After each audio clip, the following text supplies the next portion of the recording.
Hey guys, so I thought it was about that time to get back to the business that God has called me to do, which is to speak my heart and to help people understand that what you're going through, you're not going through alone, and what you're going through, you are not the only person who has ever experienced that situation or circumstance, even though it feels like you are in the pit of it all by yourself.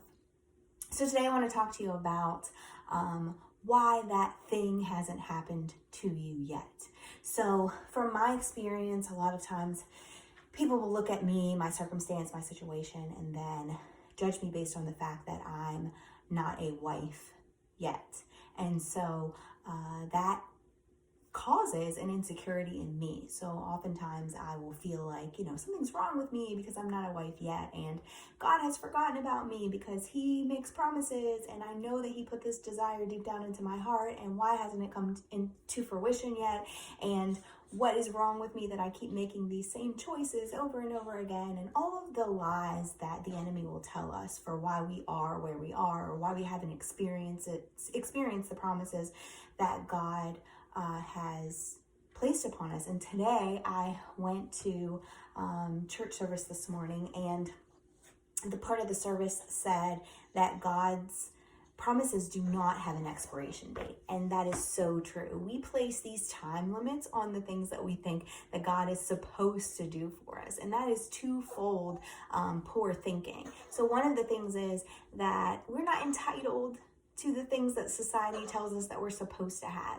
We're not entitled to these promises that we've created in our own brain that are things that make us worthy of something. And so when I get real with that part of it, why do I feel like I need to be a wife? Why do I feel like I should have this thing already? It's because society has told me that I would be worth more if I were that title. So you obviously haven't been picked because you're a dented can, or something's wrong with you, or you're in that season of your life where you're not really who God has called you to be, and you're not doing the right things. But the reality is, I'm not entitled to be a wife. Being a wife is something that God may one day give me, but it doesn't mean that I'm entitled to that thing. And so I have to get real with myself and understand that if I'm never given that thing, that God is still a loving God, and that God still has a place for me in this world, and that God is still a God of promises and renewal and redemption and just wonder. And so because I didn't get the thing that I thought I was entitled to does not change who he is.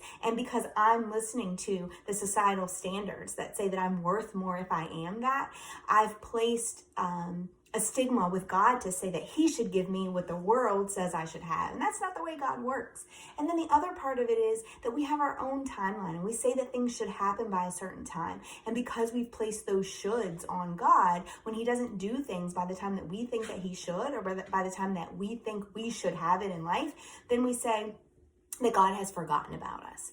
But just like the scripture said today, and just like the pastor said today in church, God doesn't have an expiration date for the things that you desire. And the other thing that's true is that he gives you what you need, not what you want. So just because I want to be a wife right now doesn't mean that that's something that I need in this moment in my life. Just because you want to have that job, or just because you want to have something different happening in your life, you want to be a mother or a father, or you want to date this certain person, or you want to make this move to a new place, just because you want it doesn't mean that that's what God has for you. And so oftentimes we get all of these things configured into our brain that if God doesn't give us these things, he didn't give me what I wanted, he didn't give me the promises by a certain expiration date, he didn't give me what society says that I should have. We get it in our minds that he doesn't love us, and he doesn't think that we're worthy of those things. And when in reality, it's just that we don't love ourselves, and we don't think that we're worthy of those things. So today I encourage you to think about the blessings that he has bestowed upon you, to understand that his promises are his promises. He's God, and he's made those promises to us, that he would give us a life that isn't void of trouble and isn't void of struggle and doesn't have heartache or heartbreak, but he makes the plans for the greater good of the world. And so our lives aren't just our own lives. Our lives aren't just to play out for the desires that we have, but our lives are created so that we may give God to the world so that he may use us for the plans that he has for the world. And so I encourage you today, when you get stuck on those things in your brain, when you get stuck on all the things that he hasn't given us and how something must be wrong with you because you don't have those things, think about how he can use you today. Think about how significant you must be for him to have created you for a purpose.